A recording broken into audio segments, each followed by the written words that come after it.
Bien, bonjour. Donc on va démarrer.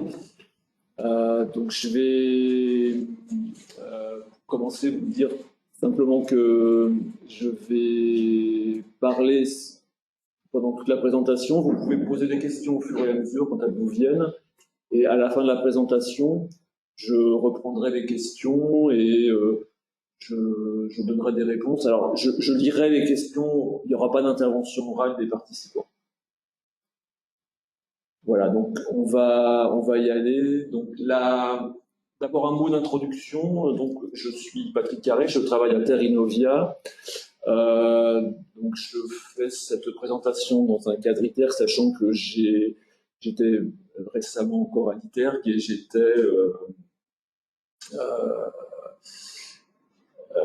déjà eu l'occasion de faire des webinaires à l'ITER, ce qui fait que l'idée de vous présenter ce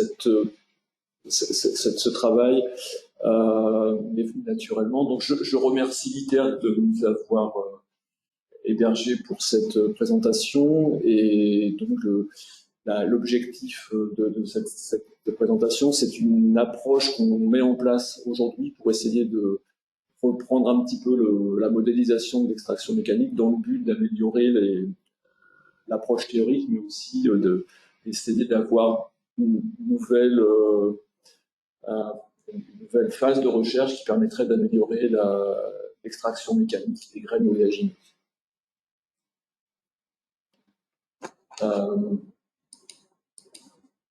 Donc il y a ce travail est motivé par un renouveau de l'intérêt pour l'extraction mécanique. Il est motivé d'abord par le développement de l'agriculture biologique. Alors, sur le graphe que vous voyez, on voit qu'en France, il y a une croissance de 20% pour ce secteur depuis 2015. Et ce qu'il faut savoir, c'est que la charte de l'agriculture biologique proscrit l'utilisation de l'hexane pour la transformation des oléagineux. Alors même si d'autres solvants sont possibles dans le cadre de la charte, et notamment l'utilisation de l'éthanol ou du gaz carbonique, c'est autorisé, mais il n'y a pas de réalité industrielle derrière, ce qui fait que l'extraction mécanique est le seul procédé autorisé. On a aussi, à côté de cet secteur biologique, l'émergence d'usines de trituration décentralisées. Donc ça vient de coopératives qui sont actives à la fois dans la collecte des graines et dans la fabrication d'aliments du bétail, qui s'équipent d'unités de trituration. Donc le graphe sur la droite vous montre la capacité cumulée de ces unités de trituration qui a fortement cru en 2006-2007 avec les installations d'Extrucel et COC, mais pas seulement, et puis qui ont continué à progresser année après année pour occuper à peu près aujourd'hui 10% de la capacité de trituration française.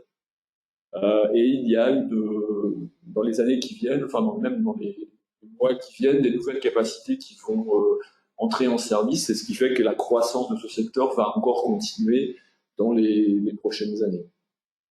Donc les motivations pour ces unités décentralisées, c'est alors au début 2006 notamment, avec COC, il y a une motivation biocarburant, mais de plus en plus, et actuellement, c'est uniquement des préoccupations liées à la disponibilité de tourteaux produits localement, avec de la traçabilité, des produits non OGM, avec l'ambition aussi de réduire l'empreinte carbone de la transformation, notamment par la réduction des trajets accomplis par les graines, et aussi dans une certaine mesure de produire de la valeur localement dans des circuits plus courts. Il y a aussi un avenir menacé pour l'hexane, alors même si on ne le remet pas en cause aujourd'hui, hein, il y a, pour rappel, un risque d'explosion avec, par exemple, en 2018, 2 victimes sur le site de Dieppe, et ça donne une mauvaise image à cette technologie, ce qui fait que les pouvoirs publics sont de plus en plus draconiens. Donc on a des préoccupations par rapport à la santé, puisque c'est un solvant qui n'est pas dépourvu de risque. On sait pas, enfin, il y a des doutes sur la présence des résidus dans les produits. Il y a des problématiques aussi d'inhalation pour les travailleurs et pour les voisins. Ce qui fait qu'on a vraiment un déficit d'image au niveau du consommateur pour cette approche. Et donc même si l'extraction à l'hexane est encore quelque chose qui a de sérieux atouts en termes d'efficacité, de performance environnementale, quoi qu'on en dise, et même de sécurité, il y a une perception négative partagée par les autorités publiques qui fait que c'est un secteur qui est handicapé et qui a probablement des craintes à avoir pour son futur. Donc, pour le dire rapidement, l'extraction mécanique a plutôt le vent en poupe. Et donc, par exemple, la nouvelle unité de Dieppe qui va traiter du colza pour l'alimentation humaine va ne travailler que par de l'extraction mécanique. Donc, c'est dans le cadre de la joint venture entre Avril et DSM pour produire le canola.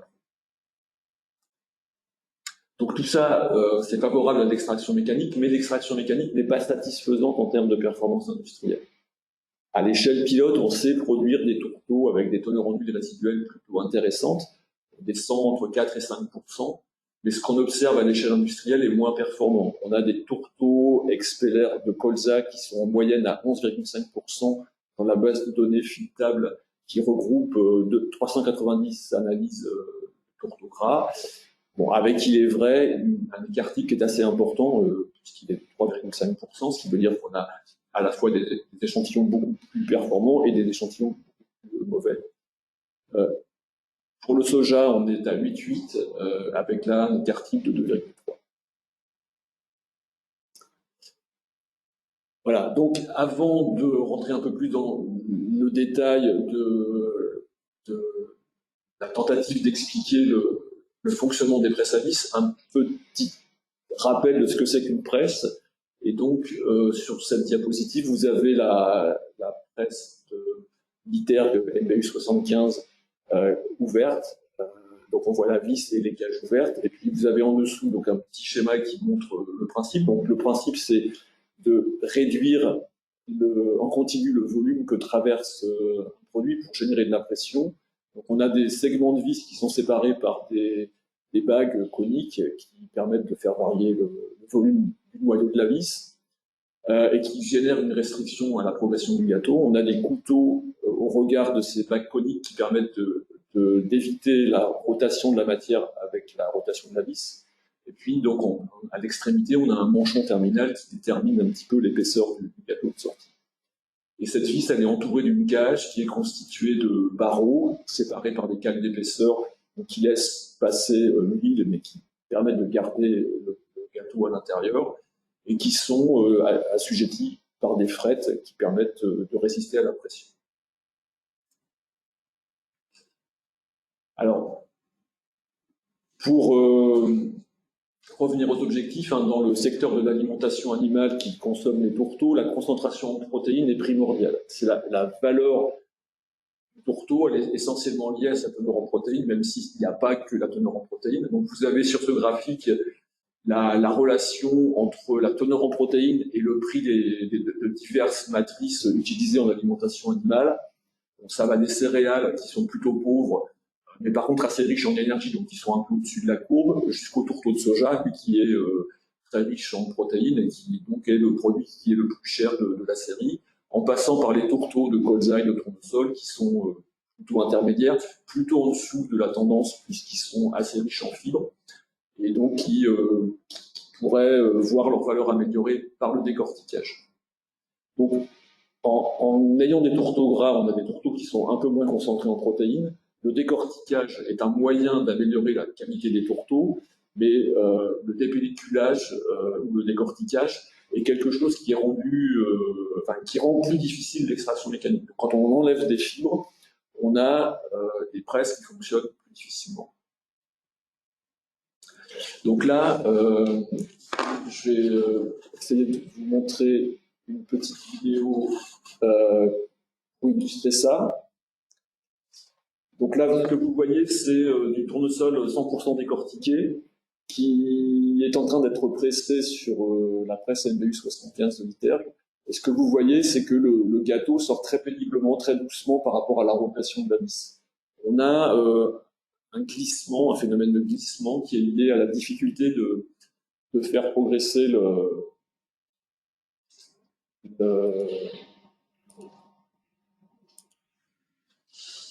faut que j'arrive à...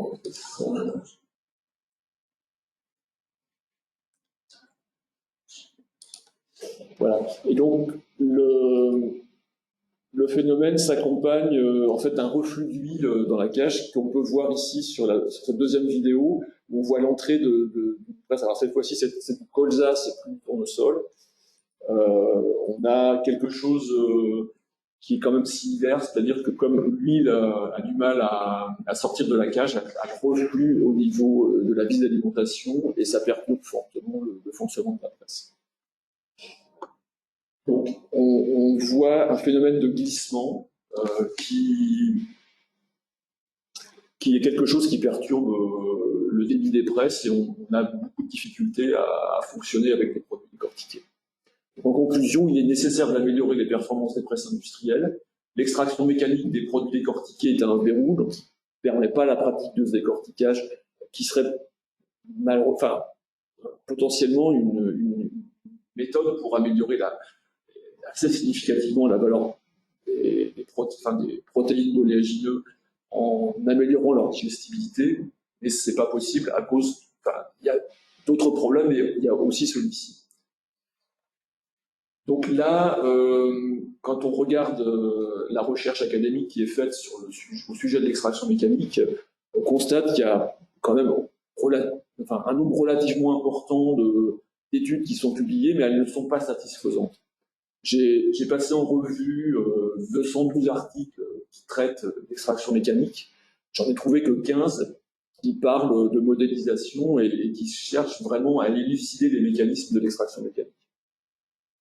La plupart du temps, on a affaire à des plans d'expérience dans lesquels les expérimentateurs recherchent un optimum qui n'est valable que pour un seul système qui combine une presse et une crête. Donc ces études combinent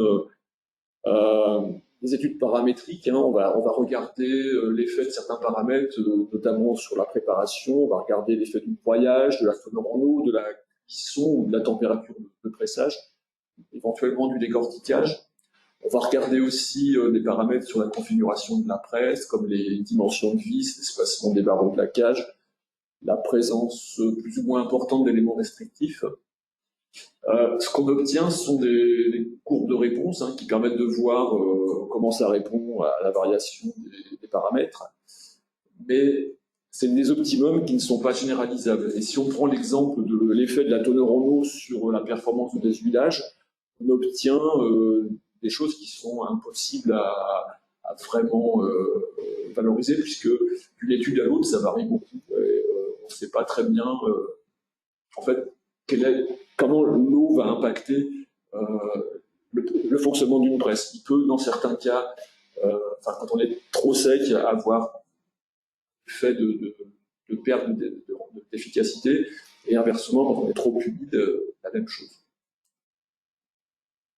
Bon, c'est pas tout, il y a d'autres limitations aux travaux académiques, il y a des problèmes de méthodologie. Donc, par exemple, il y a un des modèles les plus utilisés, qui est le modèle de Shirato, qui est basé sur la compression, l'étude à pression constante de la compression des matrices, alors qu'on sait que les presses fonctionnent à vitesse constante et à pression variable. C'est complètement le contraire. Il y a le phénomène de glissement qu'on a pu voir sur la vidéo, le fait que le gâteau ne sorte pas très vite par rapport à la potentiel, c'est quelque chose qui est très rarement présent. Il y a également un problème de taille. Les presses d'études sont souvent trop petites et ne permettent pas d'anticiper le changement d'échelle. Et puis, aussi, lorsqu'il y a étude du conditionnement, c'est-à-dire de la cuisson des graines, c'est rare que ce soit fait dans des conditions qui sont réalistes, en respectant les temps de chauffe et les températures observées chez les industriels. Donc, pour commencer, pour essayer d'établir un modèle qui soit plus satisfaisant, la proposition que je fais, c'est de partir du glissement. Le phénomène de glissement, c'est la différence entre le volume potentiel de gâteau que la dernière vis de l'arrangement peut expulser et le volume qui est réellement expulsé. Donc le volume potentiel, c'est le volume que transporterait la vis en l'absence de résistance.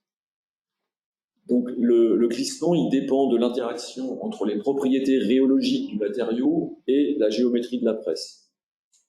Donc là, à ce moment-là, il faut faire entrer le rôle de la plasticité. La plasticité, c'est le fait qu'un produit soit mou ou dur, et ça dépend de plusieurs paramètres. Ça dépend de la teneur en eau, ça dépend de la température, ça dépend de la teneur en coque et de l'huile résiduelle. Donc la plasticité, c'est une dimension qui pourrait résumer l'ensemble de ces paramètres et servir de descripteur unique pour la rhéologie du gâteau. Et donc la plasticité, elle a deux conséquences majeures. Elle explique la compressibilité, c'est-à-dire la facilité avec laquelle on peut comprimer la matière pour faire sortir l'huile. Il y a aussi la teneur en huile résiduelle qui joue, puisque moins il y a d'huile et plus c'est difficile à comprimer. Et puis, elle explique aussi la résistance à la poussée de la vis et la génération de pression.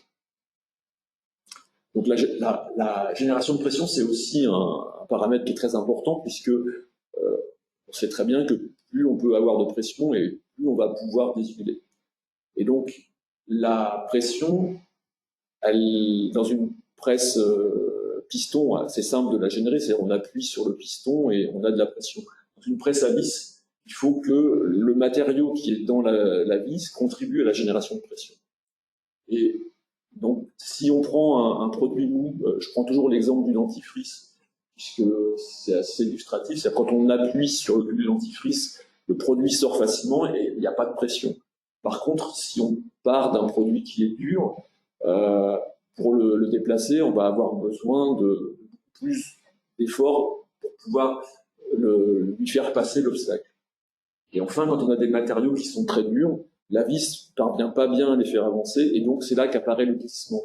Il y a un déplacement de matière à l'intérieur de la vis qui n'est pas dans le sens axial. Donc la résistance, elle résulte de la géométrie de la vis, de la plasticité et de la géométrie de la vis. Donc la forme des restrictions qui s'opposent à la progression du gâteau.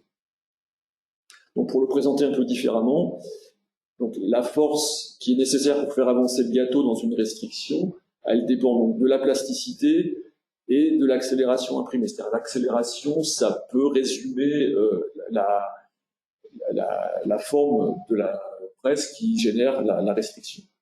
Puisque à un moment donné, la matière va devoir accélérer pour passer cette restriction. Donc si on fait abstraction de la géométrie, pour une géométrie donnée, la force requise, ça va dépendre de la plasticité. Alors, on parle aussi de friction, mais a priori, donc, c'est un petit peu je ne veux pas dire que la friction n'a pas d'importance, mais elle a probablement une importance qui est faible par rapport à la plasticité, puisque on est sur les interfaces métal-gâteau, il y a pas mal d'huile à cause de l'exudation liée à la nature du matériau. Et donc le glissement dans tout ça, on peut l'expliquer par un reflux. Donc là, dans le cas du petit schéma que je montre avec un piston, ce serait un reflux entre le fourreau et le piston. Mais dans le cas d'une presse à vis, c'est dans le canal de la vis, c'est-à-dire que la matière peut refluer vers l'amont en allant à contresens par rapport à la rotation de la vis, ou tourner avec la vis. Et donc le modèle sur lequel on veut travailler, il repose sur ces principes. Alors, au-delà de ces paramètres primaires, on a d'autres paramètres à prendre en compte. Donc le premier, c'est, alors surtout dans le cas des produits décortiqués, puisque on a des matrices très riches en huile. Donc là, c'est la cinétique de compression. Compte tenu de la vitesse de rotation des presses industrielles, de l'ordre de 10 à 50 tours minute, si on observe pour un point donné de la cage la pression, on voit que la pression va varier à chaque tour de la vis. Et ça vient de la position du filet par rapport au point de mesure. Donc il y a un maximum quand le filet est à proximité, puis ça rechute dès que le filet est passé. Et cette variation, elle a lieu sur un cycle qui peut faire de 1 à 6 secondes. Donc c'est assez rapide. Quand on prend le cas des graines décortiquées dans une presse à piston, on peut vérifier que si on a une compression très rapide, on va pas obtenir une séparation solide-liquide, mais on va former une espèce de pâte grasse qui va avoir tendance à sortir par les pores de la presse. Et donc cette pâte grasse, elle ne permet pas une bonne transmission de la poussée de la vis, elle a tendance à refluer. Et donc ça explique aussi qu'on a des grandes difficultés à presser les produits décortiqués, puisque ils ont cette limite de compressibilité, de vitesse de compression. Et donc on devrait rajouter la connaissance de cette limite, de cette capacité maximale à subir une pression rapide pour pouvoir prédire ce qui va se passer en cours de compression. Un autre paramètre à prendre en compte, c'est la porosité de la presse, pas de la cage. Il arrive parfois que l'espace qui sépare les barreaux s'encrasse, que l'huile n'arrive pas à sortir. Donc il y a la résistance du système à l'écoulement d'huile qui va jouer un rôle. Donc ça, c'est un paramètre supplémentaire à prendre en compte. C'est en gros la capacité de l'équipement à faciliter ou pas la sortie facile de l'huile. Donc les objectifs de cette modélisation, ça va être de prédire les performances d'un système en fonction de la plasticité du gâteau qu'on devrait pouvoir étudier au moyen de presse piston et du pouvoir de pousser de la vis. Alors, c'est-à-dire, sur une presse à vis classique, ça va être la surface d'appui sur laquelle le gâteau sur laquelle on va pouvoir appuyer dans le sens axial sur le gâteau. Donc ce pouvoir de pousser, il va aussi dépendre de l'état des vis. Si on a des vis très usées, là, comme sur le petit insert que je viens d'ajouter, il est certain que le pouvoir de pousser, il va être limité, et donc on risque beaucoup plus d'avoir du glissement avec un filet qui est très usé. Et puis, on va aussi regarder la distance entre le filet et la cage, puisque plus il est important, et plus ça sera facile à la matière de refluer par-dessus les filets. Un autre paramètre, donc c'est, comme je l'ai dit, c'est le pouvoir de résistance à la poussée. Donc c'est l'accélération imposée au gâteau qui dépend de la forme des backbones et de leur diamètre. Et donc au-delà de ces paramètres, donc on devra prendre en compte la vitesse de rotation, la résistance de la cage avec le d'huile et le dernier, mais pas le moindre, c'est l'arrangement, c'est-à-dire la succession des éléments de vis avec la progression de la compression, sachant que si à une étape de la presse, on a un segment qui n'est pas capable, où il y a beaucoup de glissement et du coup l'alimentation du segment suivant est insuffisante, son fonctionnement va s'en trouver perturbé. Donc, les objectifs de la modélisation, ça va être de rendre compte de la pression observée sur la cage. Donc on va pouvoir mesurer avec les capteurs de pression ce qui se passe au niveau des barreaux. La poussée sur le roulement de butée, donc ça c'est l'ensemble de l'effort que toute la vis transmet dans le sens axial qui va être, il y a une réaction qui vient sur un boîtier qui va pouvoir être mesuré. On va aussi avoir le taux de glissement, hein, c'est-à-dire la proportion de matière qui avance dans le sens de la vis et la proportion qui ne le fait pas, la teneur en huile résiduelle du gâteau et la génération de chaleur, c'est-à-dire avec le temps de séjour, la pression, la friction, il y a une transformation de l'énergie en chaleur qu'on va chercher aussi à limiter pour préserver la qualité des protéines. Donc ce qu'on attend du travail qu'on est en train d'entreprendre, ça va être d'améliorer le bilan économique par des meilleurs rendements d'huile, de réduire les consommations en énergie, de réduire l'usure du métal, de réduire la température de travail.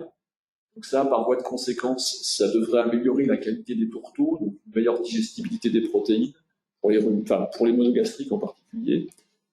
Côté huile, une amélioration aussi de la qualité de l'huile par les températures plus faibles, et aussi peut-être par la réduction du fer qui peut venir de la presse par abrasion. Donc c'est un impact sur la couleur, le goût et l'oxydation. Et puis, éventuellement, si on y arrive, ça serait la cerise sur le gâteau, aussi améliorer la capacité des presses avec de meilleures performances. Donc là, aujourd'hui, on est au pied de la courbe d'apprentissage. On démarre aujourd'hui une thèse qui va être accueillie sur le centre de Pessac et qui est financée par Terrinovia. Donc cette thèse, elle est encadrée par une enseignante-chercheur de l'ENSCPP, et, donc, localement, hein, qui est quelqu'un qui a elle-même fait sa thèse sur le pressage du lin. Et on va pour ça acquérir une presse instrumentée. Donc c'est une presse sur laquelle on pourra mesurer les pressions, la force au poitiers de butée, la déformation de la cage, les températures. C'est aussi une presse qui sera refroidie ou chauffée et dont la capacité quand même relativement significative, avec de l'ordre de 100 kWh, ce qui permettra de plutôt faciliter le scaling up. Pour l'alimenter, on disposera d'un conditionneur en continu qui permettra de maîtriser les temps de séjour, séchage, et là, c'est que la température bien contrôlable et répétable. On aura également, je ne l'ai pas écrit sur la diapositive, mais un extrudeur monovis capable aussi d'alimenter la presse avec la même capacité. Et puis, à côté de ça, une micropresse, donc une presse piston qui permettra de faire les mesures rhéologiques dont j'ai parlé, hein, de plasticité et de compressibilité. Donc voilà, j'en ai terminé pour l'essentiel de la présentation. Donc je vois qu'au début, on n'avait pas tout à fait l'effectif là qui assiste maintenant. Donc il y a peut-être des gens qui étaient là au début qui ont raté quelques diapos, donc je m'en excuse auprès d'eux.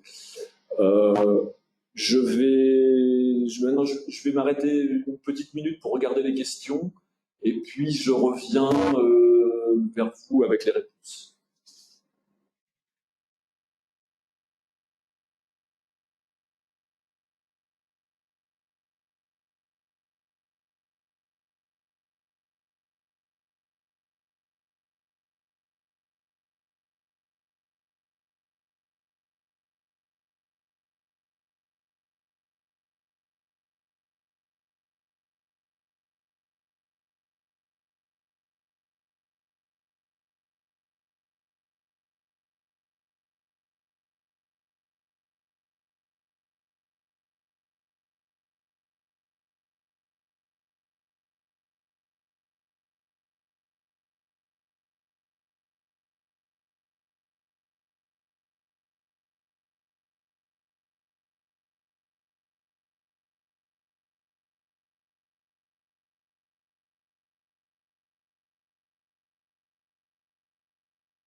Bien, bon, bah écoutez, il y a assez peu de questions, enfin, il n'y en a pas beaucoup, il n'y en a qu'une.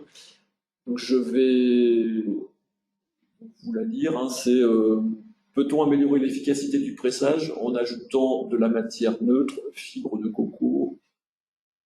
Alors, voilà, la réponse évidemment est oui, hein, puisque, comme je le disais, le pressage qui est difficile, c'est le pressage des matrices bien décortiquées, où on a beaucoup d'huile et pas beaucoup de fibres. Le fait de rajouter des fibres va modifier justement la capacité, la plasticité de la matrice des de la rendre plus résistante à la poussée, et qui va permettre de générer plus de pression. Donc c'est un moyen et aussi un moyen de diluer un peu l'huile à l'entrée de la presse, puisque une des difficultés sur ces matrices très riches en huile, c'est aussi d'évacuer très rapidement beaucoup d'huile avec pas beaucoup de pression, puisque cette huile peut sortir efficacement sans qu'il y ait besoin de pression. Donc voilà. le sujet, c'est bien de pouvoir générer de la pression, et donc le fait d'ajouter un adjuvant de type fibre neutre peut renforcer la capacité à produire de la pression. Cela étant, notre objectif, c'est plutôt d'arriver à modifier la cinétique de compression, hein, d'arriver à générer la pression de manière suffisamment progressive pour que dans la phase où il y a beaucoup d'huile et c'est difficile de monter en pression, on ait une configuration compatible avec le produit, c'est-à-dire avec des interstices entre les barreaux assez larges pour que l'huile sorte facilement et une vitesse de compression qui reste compatible avec la capacité du produit à subir la compression. C'est probablement en jouant sur le pas des vis et en jouant sur l'augmentation du diamètre de la vis qu'on peut arriver à faire ce genre de choses. Voilà. Et c'est pas quelque chose qui, disons, d'un point de vue pratique, on voit comment il faut le faire. Après, pour pouvoir le mettre en équation et faire la prédiction de la meilleure configuration possible, c'est gros travail qui va nécessiter pas mal de choses. Enfin, pas mal d'investigations de notre part. Voilà, donc c'était la seule question que j'ai notée. Je vais vérifier s'il n'y en a quand même pas davantage maintenant. Vous pouvez continuer à les poser.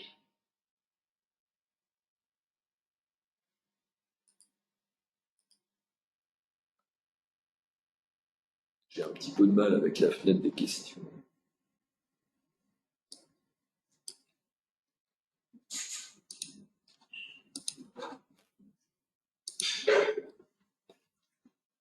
Alors, je crois qu'il y en a une, j'ai du mal à la lire.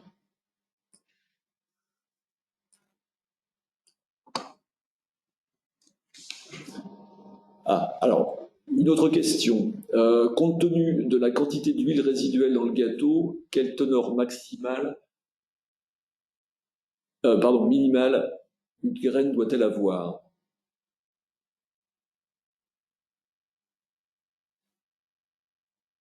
Alors là, cette question, je ne suis pas sûr de bien la comprendre, mais si je l'interprète de la manière suivante, c'est compte tenu de la presse a une certaine capacité à générer, à retirer une certaine quantité d'huile, on pourrait peut-être jouer aussi sur la teneur en huile à l'entrée pour pouvoir maximiser le rendement. Bon, à vrai dire, c'est pas tellement comme ça qu'on aborde la question, puisqu'on essaye de prendre le produit tel qu'il est et puis de l'amener avec le meilleur rendement possible. Donc, cela étant, quand on a des problèmes, quand on a des produits on veut aller assez loin dans le déshuilage, qu'on n'y arrive pas bien, en général, on fait de la double pression. Donc, le moyen d'arriver à ce que cette suggestion de réduire la teneur en matière grasse initiale, c'est de passer par une première pression qui va ramener la matière grasse après la première pression environ à 20% pour pouvoir faire une deuxième pression. C'est la deuxième pression qui va permettre d'atteindre la teneur en huile finale. Alors, une autre question, c'est peut-on imaginer des systèmes à volume de cage variable? Alors, il existe des cages à deux diamètres, hein, c'est même assez répandu. C'est des cages dans lesquelles on va avoir dans la zone d'alimentation un diamètre plus important que dans la zone de travail. Alors, bon, cette réduction de diamètre, elle est surtout là pour la partie où on comprime le matériau pour éliminer l'air, hein, pour arriver à un produit qui a une densité à peu près égale à la densité réelle des matières.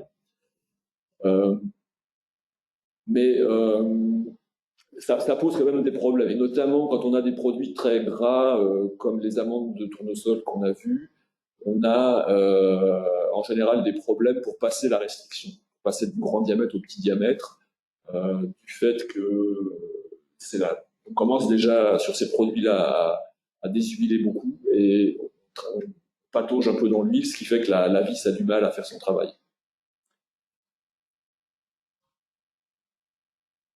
La question suivante, c'était le repressage des tourteaux gras sera-t-il également modélisé? Alors, en fait, on va effectivement travailler sur différentes matrices. On va travailler sur des graines, enfin des amandes pour essayer de faire un maximum de déshuilage en un seul passage. Mais le double pressage est peut-être quelque chose qui restera nécessaire quand on a vraiment beaucoup d'huile à retirer sur ce genre de matrice. Et notamment, comme je le disais en conclusion, hein, dans le travail qu'on va faire, on a les moyens de faire de la double pression avec donc la possibilité d'utiliser de mettre deux presses en continu, hein, et d'avoir un traitement thermique ou une extrusion entre les deux pour pouvoir le faire. Alors, une autre question qui est posée, c'est outre l'étude du rendement en huile, est-il prévu d'étudier la qualité nutritionnelle des gâteaux de presse selon les conditions expérimentales de l'extraction? Alors, ça dépendra un petit peu des produits, mais on envisage notamment de le faire dans le cas du soja, pour lequel actuellement on n'est pas complètement satisfait des performances du procédé, puisqu'on a quand même des matières grasses résiduelles assez importantes, et on a en même temps des traitements thermiques à mettre en place pour réduire les facteurs antitrypsiques. Et donc la combinaison entre la bonne préparation et le bon pressage est quelque chose qui a un impact effectivement sur la digestibilité des protéines de soja. Et dans ce cadre-là, il est probable effectivement qu'on fasse des travaux.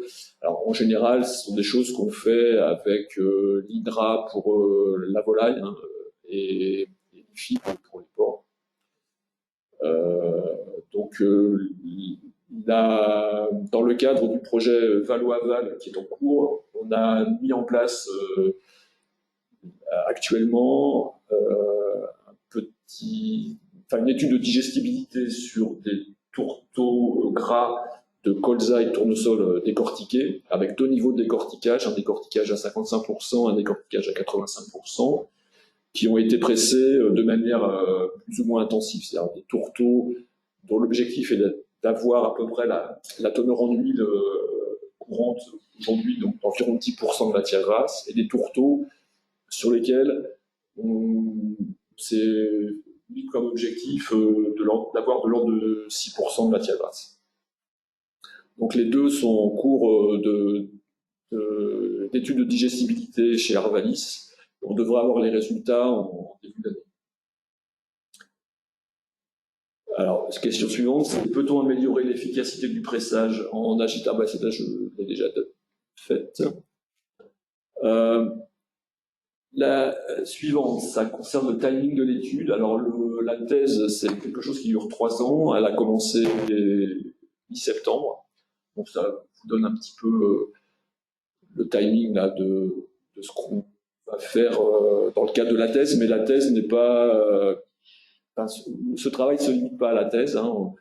On a l'intention de travailler à côté et au-delà. Donc, en gros, notre ambition avec Iterg, Terinovia et Iterg étant associés à Pessac autour d'un laboratoire commun, donc de faire monter notre compétence en termes d'extraction mécanique pour être capable d'accompagner la progression de la technologie pour pouvoir la diffuser et la rendre accessible à tous.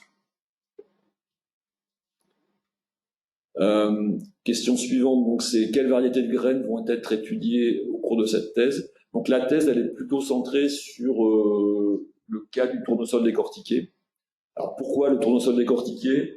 En gros, il y a vraiment un besoin aujourd'hui dans le domaine de l'agriculture biologique pour des produits riches en protéines. Le tournesol est quelque chose qu'on peut cultiver, disons, relativement couramment dans les systèmes d'agriculture biologique, plus facilement que le colza en tout cas. Et il a un potentiel de produire pas mal de protéines. Alors, malheureusement, pas des protéines aussi bien équilibrées en acides aminés, notamment en méthionine, que le colza, mais qui, en étant bien décortiqué, permettrait d'arriver à des teneurs en protéines de l'ordre de 40%, ce qui en ferait un produit intéressant, sachant que dans l'agriculture biologique, on bénéficiait d'une dérogation permettant d'utiliser 5% de concentrat protéique qui va ne plus être disponible, et donc on a besoin de produits très riches en protéines. Et donc c'est la raison pour laquelle on a mis l'accent sur ce cas-là, mais ça ne nous empêche pas de travailler sur les autres variétés les autres espèces oléagineuses. Et en fait, l'objectif, c'est de se rendre. Enfin, la modélisation qu'on envisage de faire sur la base de la rhéologie, donc de la plasticité des matrices, ça permettra de s'adapter à plutôt normalement les produits mous et très riches en huile, mais on peut aller aussi sur des produits plutôt durs qui sont fibreux et assez difficiles à presser.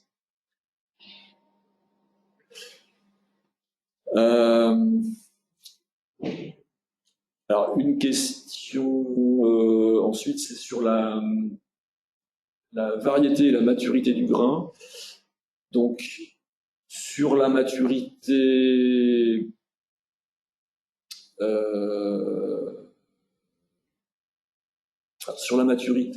on a déjà travaillé sur le sujet il y a quelques temps. C'est assez difficile d'objectiver l'effet de la maturité sur la pressabilité.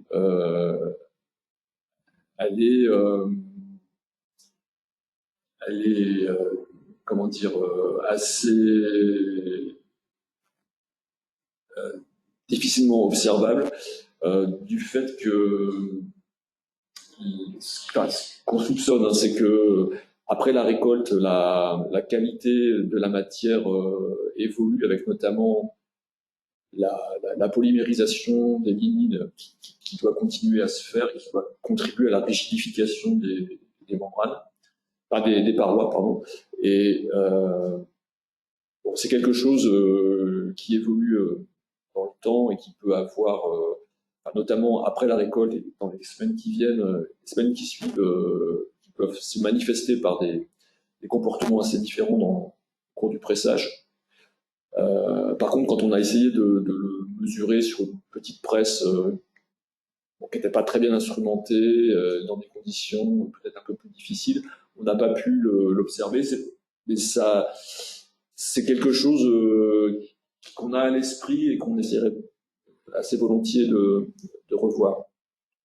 Alors après, pour le côté variété, on a travaillé sur le sujet dans le cadre d'un projet ANR, je crois, avec l'INRA. Il s'agissait de regarder dans le pool des variétés de colza disponibles en France si il y avait des différences en termes d'extractabilité. Alors c'était à l'époque plutôt extractibilité, pression plus extraction solvant. Mais bon, de toute façon, c'est la pression qui est quand même au cœur de ça, puisque la rupture des parois salivaires, la percolation du solvant, c'est très dépendant de la performance du pressage. Et on avait à l'époque pas réussi, puisqu'on travaillait avec une presse et un cuiseur qui ne permettaient pas en fait d'avoir des résultats reproductibles. Et ça a été une des motivations aussi d'investir, d'avoir un cuiseur et une presse permettant de travailler dans des conditions réellement expérimentales et de pouvoir faire des choses reproductibles. Ce qui s'était passé, c'est que sur nos échantillons, on a répété un témoin plusieurs fois, et en fait, il y avait plus de variations dans les résultats du témoin que quand on comparait les différentes variétés. Et ce qui rendait toute comparaison impossible.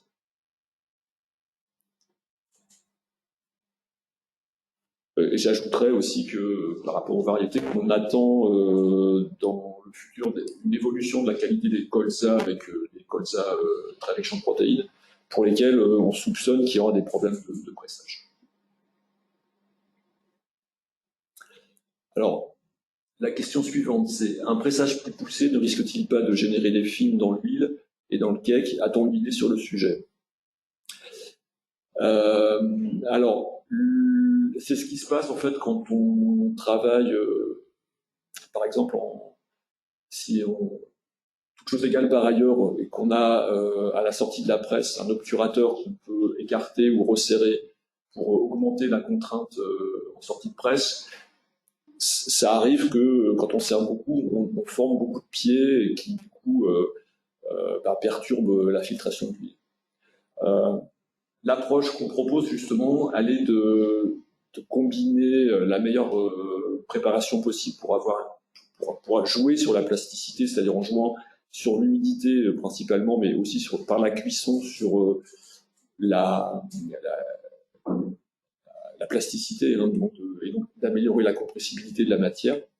Un produit cuit étant supposé être un peu plus facile à compresser, de manière à éviter ce genre de phénomène, c'est-à-dire d'ajuster, d'avoir une plasticité intéressante, de manière à pouvoir pousser le dessilage tout en gardant un fonctionnement correct de la presse en termes de qualité de l'huile, en tout cas en présence des sédiments dans l'huile.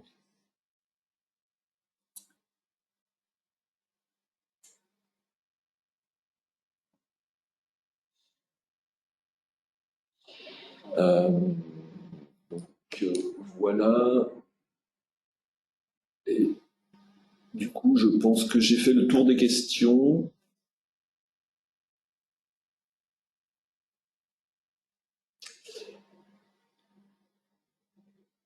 J'attends un tout petit peu au cas où une autre question arriverait.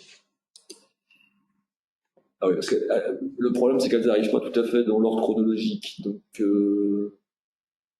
la plus récente, peut-être 35, 43.